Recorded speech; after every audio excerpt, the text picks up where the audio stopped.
Un récent rapport de la Banque africaine de développement montre que le nombre de petites et moyennes entreprises en Afrique a augmenté régulièrement ces dernières années. Mais qu'elles sont désormais confrontées à un nouveau défi, une augmentation des dépenses et une diminution des revenus. En Côte d'Ivoire, la loi définit la petite et moyenne entreprise comme toute entreprise productrice de biens et ou de services marchands qui emploie en permanence moins de 200 personnes et qui réalise un chiffre d'affaires annuel hors taxes n'excédant pas 1 milliard de francs CFA. Alors quel est le rôle de ces entreprises dans l'écosystème? Quelles sont leurs réalités? Pour en parler, je reçois M. Boni-Franck Michael, expert comptable, président de la filière accompagnement de la Confédération patronale unique des PME de Côte d'Ivoire. Bonjour. Bonjour. À vos côtés, Mme Anne-Gabrielle Adèle Nipi, présidente du Women Business Club de la Confédération patronale unique des PME de Côte d'Ivoire, CPU, PME, CI. Bonjour madame. Alors je viens de donner sommairement une définition des PME en Côte d'Ivoire.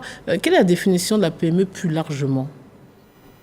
C'est par opposition aux grandes entreprises, aux multinationales, aux micros?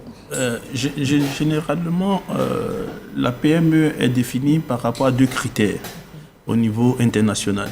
Voilà, par rapport aux critères de chiffre d'affaires, donc du revenu qu'elle est capable de réaliser, et puis du personnel qu'elle emploie.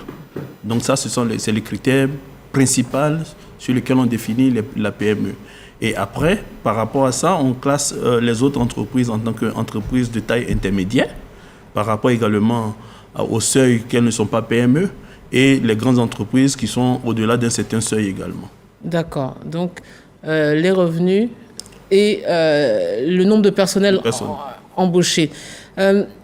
Donc, et en Côte d'Ivoire, quel est le statut juridique des PME? Concernant le statut juridique, il n'y a pas un statut juridique spécifique pour les PME. Voilà, il y a l'acte uniforme qui organise tout ce qui est procédure autour des sociétés commerciales et des groupements d'intérêt économique. Okay, et donne la latitude aux entreprises ou aux promoteurs d'entreprises ou aux entrepreneurs de choisir la forme juridique qu'elle veut. Donc, elle peut être une entreprise individuelle. Donc, c'est-à-dire, l'entreprise est créée au nom de la personne physique directement. C'est quoi, c'est l'entrepreneuriat? Qu'on peut dire, comment on appelle ça, auto-entrepreneur ou entreprenant. Voilà. Mais avec une forme entreprise individuelle qui est vraiment au nom de la personne. Voilà, comme un commerçant et autres qui est enregistré directement à son nom. Et il y a toutes les autres formes sociétales qui peuvent passer de la société en nom collectif à la SARL ou à la société anonyme ou à la SAS ou à un groupement GIE ou à une société même coopérative. D'accord, donc il y a plusieurs... Il y a plusieurs formes juridiques. Il y a plusieurs formes juridiques. Vous êtes présidente du Women Business Club de la Confédération patronale unique des PME de Côte d'Ivoire. Pourquoi avoir mis ensemble, regroupé les femmes? Pourquoi la question du genre est importante? Il y a des disparités de traitement entre les femmes et les hommes? Oui, quelque peu. Mais je vais répondre un peu par rapport à ce qu'il a dit, par rapport au PME. Mais moi, je vais faire simple. Je dis, quand vous sortez le matin, que vous êtes bien habillé, pour que vous soyez bien mise, il faut un tailleur. Le tailleur, c'est PME. Quand je vais prendre mon petit déjeuner, j'ai besoin de pain. Je vais à la boulangerie, PME. Et le médecin, en clinique, le pharmacien, vraiment, pour faire des petites emplettes dans le petit supermarché à côté, c'est des PME. Donc, pour dire que les PME, la définition est assez large.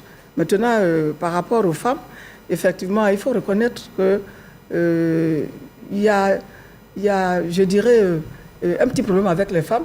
Les femmes ont plus de problèmes que les hommes par rapport à l'accès au marché, par rapport également au financement. Et donc... et quelles difficultés elles rencontrent que les hommes ne rencontreraient pas? Les difficultés, écoutez, on n'a pas besoin d'expliquer. Quand un homme et une femme se présentent à une banque, par exemple, pour... un crédit, un prêt? Un crédit, mais d'emblée, ils font plus confiance. Bon, je ne sais pas pourquoi, mais ils font plus confiance aux hommes qu'aux femmes. Et on ne sait pas pourquoi, mais ce qui est sûr, les femmes sont en train de démontrer qu'elles méritent qu'on leur fasse confiance et Et ça se voit partout d'ailleurs. Elles excellent dans presque tous les domaines. Une autre difficulté dont vous parliez, concerne les femmes peut-être dans le vivrier et autres. Ils ont les problèmes que rencontrent des femmes, notamment dans la zone rurale, c'est l'accès à la terre. L'accès à la terre. Donc c'est ce type de difficulté que je voulais que nous décriviez. Voilà, c'est quoi les difficultés concrètement?